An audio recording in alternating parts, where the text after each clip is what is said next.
Welcome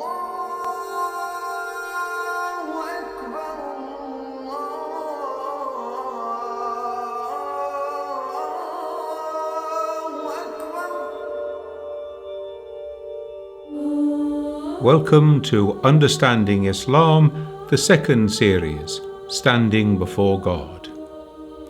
This week we're going to look at the formal prayer in Islam, Salah. We're told that when Prophet Muhammad went on his mysterious night journey, when he was taken from Mecca to Jerusalem and then ascended into the presence of God, one of the things that he was taught on that occasion was that Muslims were to pray 5 times each day, to regularly punctuate the day with prayer 5 times each day. He was actually taught the rubrics, the actions of prayer by the angel Gabriel. So this becomes the central backbone of prayer in Islam, the Salah. This is universal prayer. It's done in Arabic. It's the same all over the world.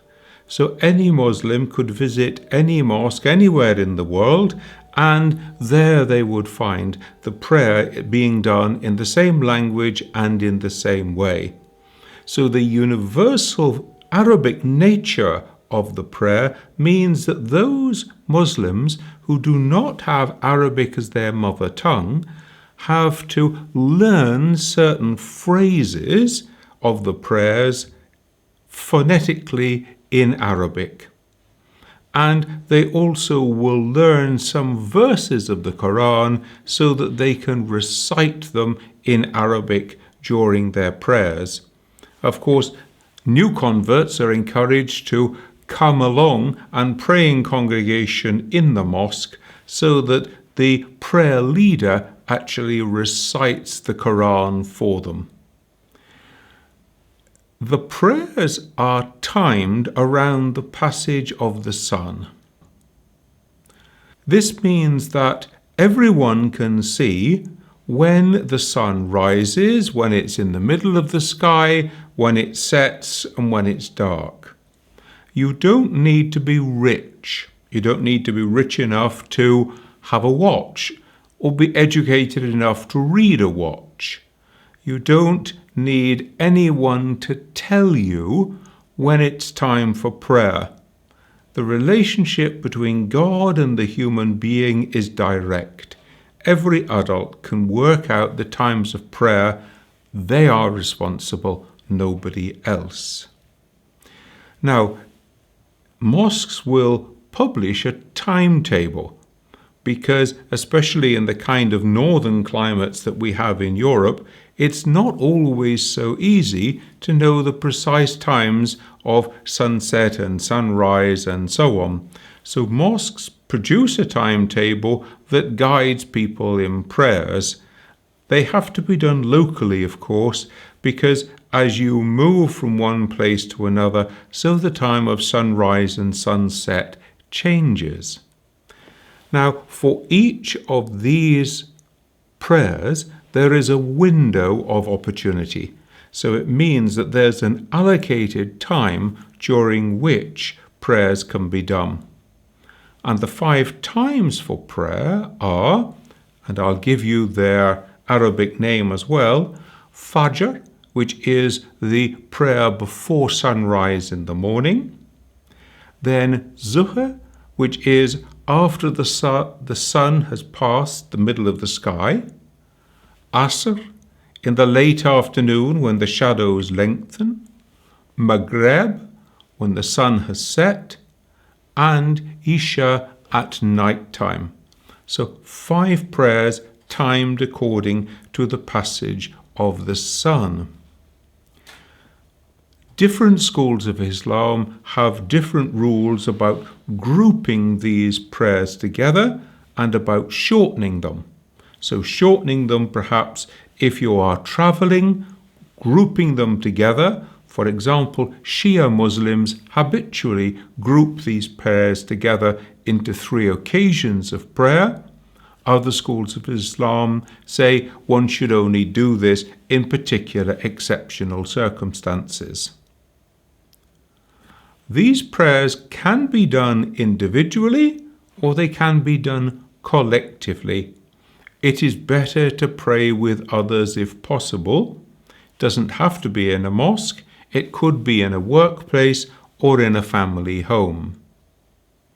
Now, if a mosque is going to have collective prayer, then it needs to publish a timetable to say, if you want to pray Fajr prayer on this day, be here at this time, because a collective prayer has to start at a certain time. These times for collective prayer are generally at the beginning of that window of opportunity when the prayer is allowable. In order to remind people when it's time for prayer, the traditional way of doing it is to make the call to prayer the adhan. This is a call to prayer that was initiated by Prophet Muhammad himself, and it is the prayer that we often hear in Muslim societies, which is very lyrical, which draws people's attention. You can read the actual structure and words of the adhan from the article that accompanies this program, but we're just in shortly to say it begins, God is the greatest, God is the greatest. I bear witness that there is no God but God. I bear witness that Muhammad is the prophet of God. Come to prayer, and so on. Now, this reminder serves as a reminder for people even if they do not respond to it. It's there in their consciousness, I should pray. And in that way, it is a call to a higher ideal, to a higher and noble thing in their lives. In Muslim societies, when there are mosques, there are minarets that go alongside them. Minarets are these tall towers that we associate with mosques from which the adhan is made, and it is called by a strong male voice, the muazzin. If you are going to make the salah, the first thing that you need is a clean place. Clean really in 2 senses. First of all, in the sense of not having an unclean purpose. So one can't make the salah in the toilet, for example. But clean also in the sense of being swept out and being clean to pray. This means that you don't have to pray in a mosque. On one occasion, Prophet Muhammad said, the whole world is my mosque, so I can pray anywhere that is clean. Now, we often associate prayer mats with Muslims at prayer, and this is a way of making an ordinary space, like somebody's office, a clean space where somebody can pray. So in the office, people walk in and out with their street shoes. That's not clean. I roll out my prayer mat on top of the carpet in the office. It's now clean and I can pray there. Mosques are carpeted. So it's a good tip whenever you are in Muslim society, either at home or in a mosque, whenever you see a carpet, make to take your shoes off. This is why shoes are always taken off in the mosque, so that we keep the carpet clean and fit for people to pray on. Now, Sunni Muslims will prostrate directly onto this carpet itself. But in the Shia tradition, instead, people will prostrate using a turba. This is this small tablet of clay which is placed on the floor in such a position that when the forehead comes to rest, it rests upon the clay. This was a tradition that dates all the way back to the time of the Prophet himself, when it was very hot and the sand, the pebbles on which they were going to pray was burning hot. People would take a little portion of it, run it through their hands to cool it, blow on it, and then when it was cool enough, make a little mound of it, place it there on the floor, and then they could prostrate on it without burning their foreheads. These days, lots of these turba are actually made from the earth or the clay that is to be found around Karbala, the place of the martyrdom of Imam Hussein. The next thing that you have to work out is the direction for prayer. Now, we know that when Muhammad was in Mecca, he used to pray whenever possible near the Kaaba, facing through the Kaaba in the direction of Jerusalem, because this was the city associated with all the earlier prophets. When he moved first to Medina, he then orientated his community toward Jerusalem, and that was the direction in which they pray. Now, the word in Arabic for direction is Qibla. And there was an occasion some 16 months into the time when the Muslim community was in Medina, when a verse was revealed that changed the Qibla. This verse told Muhammad that he was to orientate his community toward Mecca from this time onwards, and more precisely toward the Kaaba, this building associated with Abraham and Ishmael on a place associated with Adam and Eve. This was from this time onwards to be the Qibla for Muslims worldwide. Now, if a Muslim wants to find their Qibla, then these kind of Qibla compasses are available. And this one is actually on a keyring, so you could use this when traveling. So one simply takes this Qibla compass and you can work out from it, wherever you are on earth, in which direction is the Qibla. And then you mark it.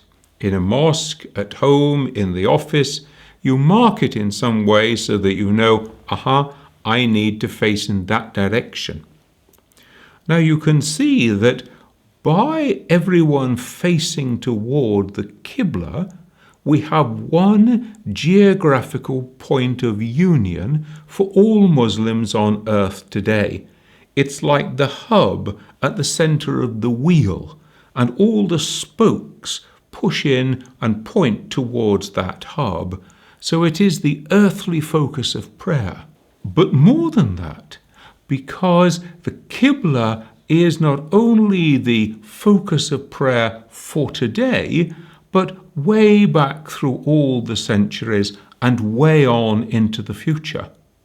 And so by a Muslim turning toward the Qibla in prayer, they are associating themselves with not only all Muslims alive today, but with all the Muslims of previous generations and all those yet to come.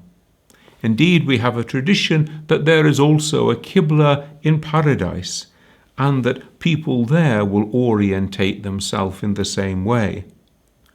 So this binds the whole community together, and we're now speaking of this worldwide community as the Muslim Ummah, the worldwide community of Muslims.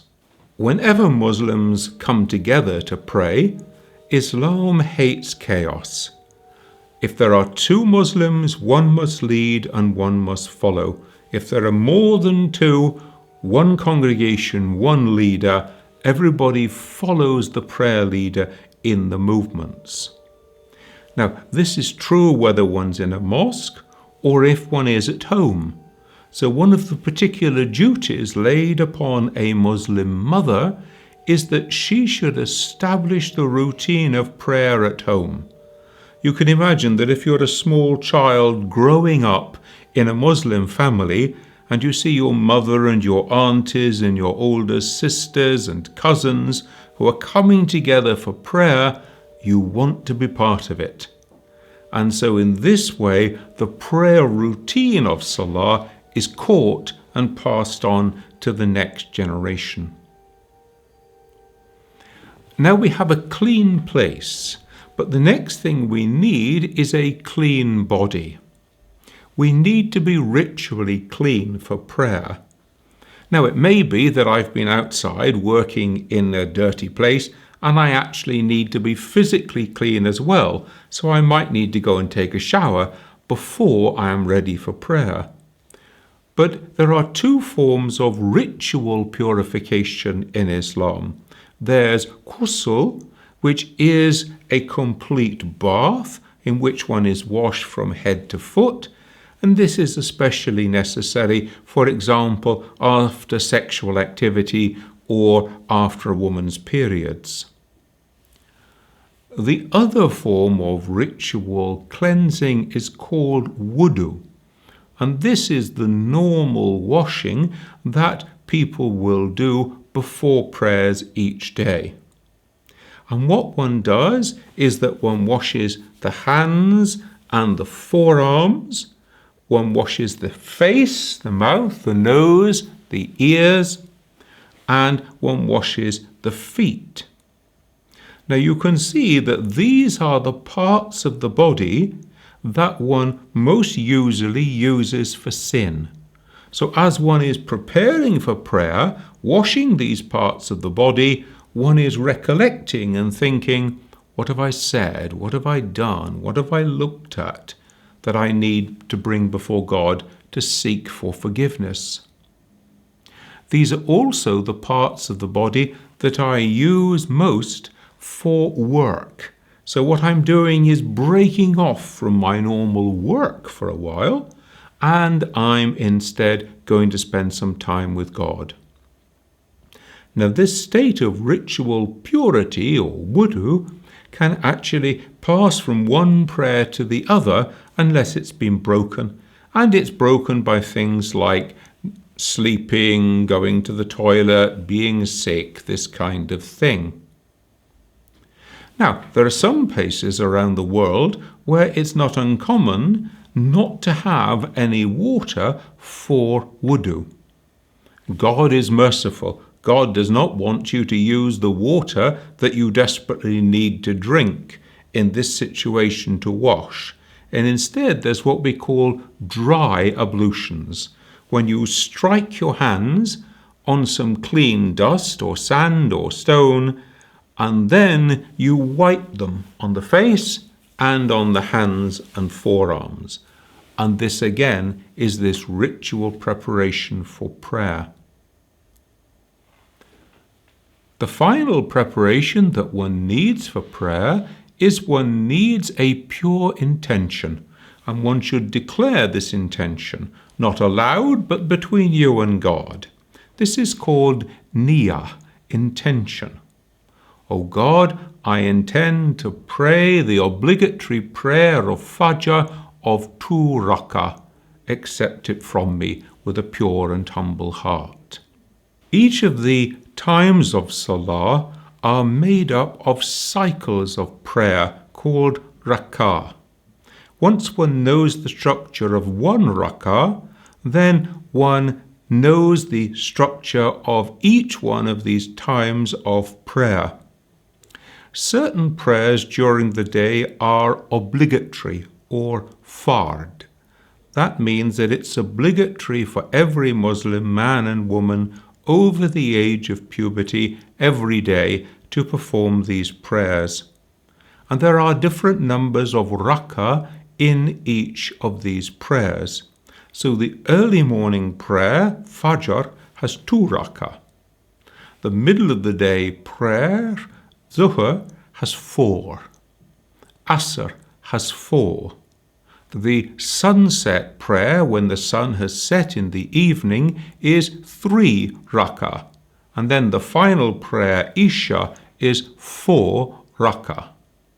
So if we look at the structure of one rak'ah, then we can just multiply that and we have the structure of salah.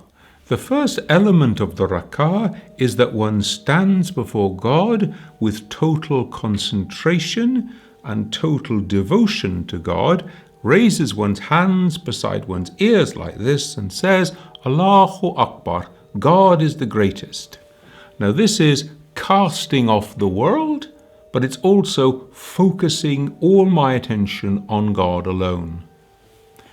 This is followed by a period of time in Qur'an recitation, and people will stand and either recite for themselves or have recited for them by the one who is leading the prayers, verses from the Qur'an. First of all, the first chapter of the Qur'an, and then other verses as one chooses. After the Qur'an recitation, we go into a series of movements. The first movement is a profound bow from the waist. This is one's response to receiving the guidance of God in the Qur'an. One responds by bowing in this way. Then one stands erect for a period of time in silent prayer, and then begins 2 prostrations. In the first prostration, one goes down and kneels and then goes forward into prostration so that the forehead and the palms of the 2 hands, the knees and the feet are all on the floor by God in an act of total humility and submission. And at this moment, one is repeating the prayer, All glory be to you, O Lord, the greatest.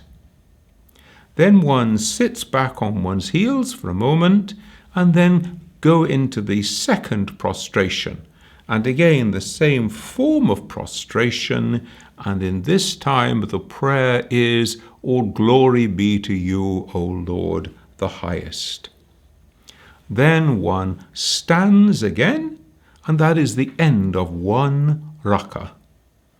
Now each salah is made up of 2, 3 or 4 rak'ah, and at the end of the prescribed number, one then remains sitting back on the heels, and there is a profession of faith, the shahada, statement of a creed.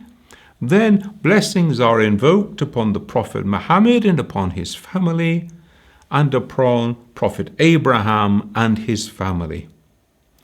This is then concluded with the exchange of the greeting of peace, Salam alaikum. This is done in different ways in different communities. It's customary after this for the congregation to sit together in a period of dua, the informal prayers in which the congregation raise their minds to God and express their praise and devotion and ask for his forgiveness and healing. These 5 times of prayer during the day each take between 5 and 10 minutes. So if we want to put them together in the course of the day, we can say that the total period devoting to Salah is perhaps 45 minutes in the course of a day. So not a very long time. And again, God is sensible. God is gracious in this respect. God does not want to burden us with things which would be impossible for us to achieve. So indeed, those who lead congregations of prayer are told, do not extend the prayer, because the piety of those people who are praying behind you may not be the same as yours. They may have affairs of business to get on with. So prayers should be kept short and fairly snappy, unless the congregation agrees that this prayer should be extended. And in some places around the world, the congregation agrees that as a form of spiritual devotion, they will recite lengthy periods of the Qur'an at each of their morning prayers, for example. Now we can see that with the movements in prayer, you have to think seriously about what do you do if you can't get down on the floor and prostrate and so on. And the answer is that you are to make the movements to the extent of your physical capacity. So if you can't get down on the floor to prostrate, then you stay sitting in a chair and you move the hands forward and prostrate in that way when it comes to prostration. If one is lying in bed and can't do that either, then one can simply move one's arm as a sign of prostration. Ultimately, even the movement of the eyelid with the correct intention is sufficient. So the prayers are not to be given up unless there are truly exceptional circumstances. They are obligatory for every Muslim. It was the Prophet's practice to pray additional prayers in addition to these obligatory ones. We use the term sunnah. It was his customary practice. It was his sunnah.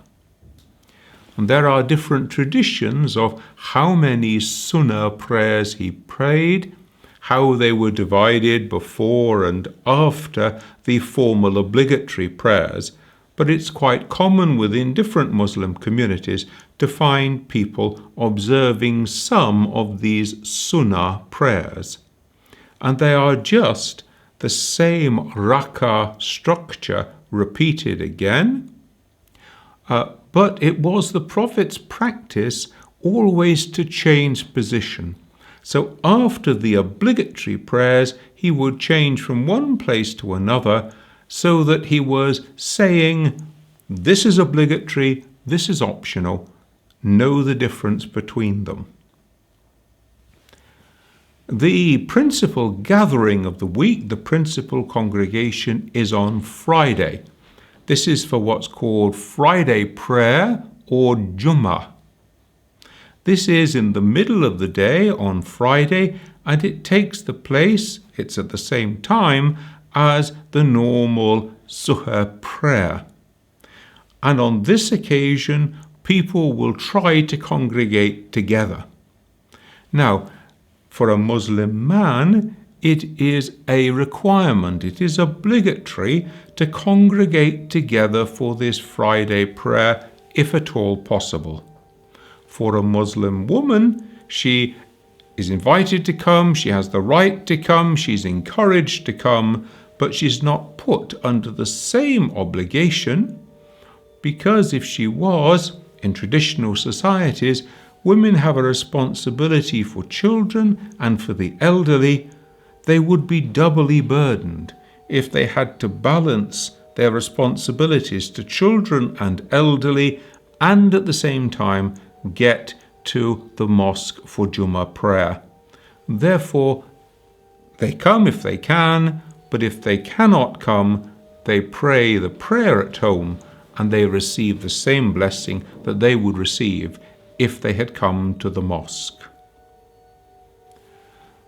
Join me next week when we're going to explore the centrality of the mosque in the life of the Muslim community.